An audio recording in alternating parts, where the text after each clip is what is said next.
Steve, Terry Hashimoto here, and before you ponder our future together, what I'm going to do is throw you a little golf pressure lesson.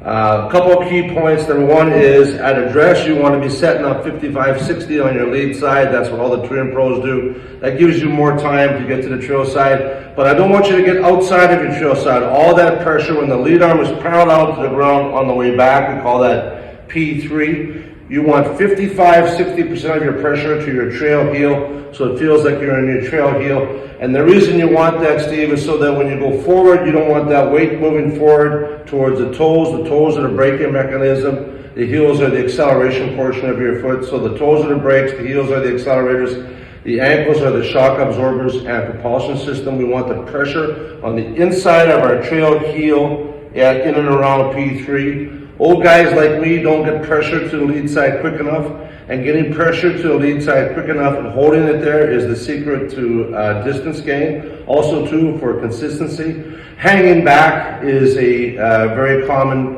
pressure flaw. Too much pressure in the toes, as you mentioned you had, is a pressure flaw. That's the number one pressure flaw. Number two is not getting pressure to the lead side quick enough. That's like for me. And then young guys in irons back up prior to impact. That's a kiss of death. So what we're going to do here, Steve, is number one, 55-60 on the lead side. I don't care who tells you otherwise, you're not right. This is the only way to do it. Some guys get a little more, but no one's got more on the trail side. So 55-60 lead side. At P3, you want that pressure on the inside of your trail heel. There are 4 arches to your foot, longitudinal arches on both sides. Then where the ball of your foot is, that's called the distal transverse arch. Where your ankle joins the foot, that's called the proximal transverse arch. And the game is played between those 2 transverse arches. You want the pressure to be up at P3 in and around the ball where the ball of your foot is and where the ankle joins the foot. So in between those 2 transverse arches. Now the reason you want it there is so you can proper counterbalance on the way down. And you keep it from the inside, you move it directly to the ball of your lead foot. So you take it back, P3. Now that pressure is already moving forward. And that was the number one thing we learned in pressure mapping, which is that the pressure gets to the lead side early. The top of the swing is irrelevant, and that's based on your own personal physiology.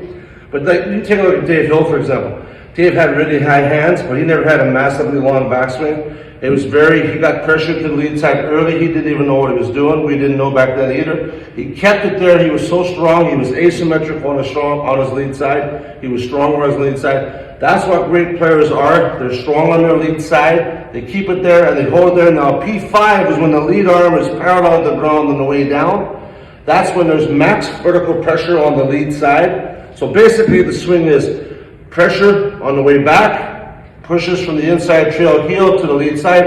At impact, what's really important to avoid injuries, you want your joints, you want your ankle, you want your knee, your hip, your wrist and elbow all line up. So basically, that's another key point, and that's what great golfers like Bryson do. All the great players along here is they line up their joints at impact. It's sort of the modern way to swing. And when I mentioned to you, you want to keep that trail heel down. You don't want that trail heel coming in, leaving the ground too early. The best players in the ground towards impact, that trail heel is still relatively down, even in their drivers. So a couple of things to think of to summarize.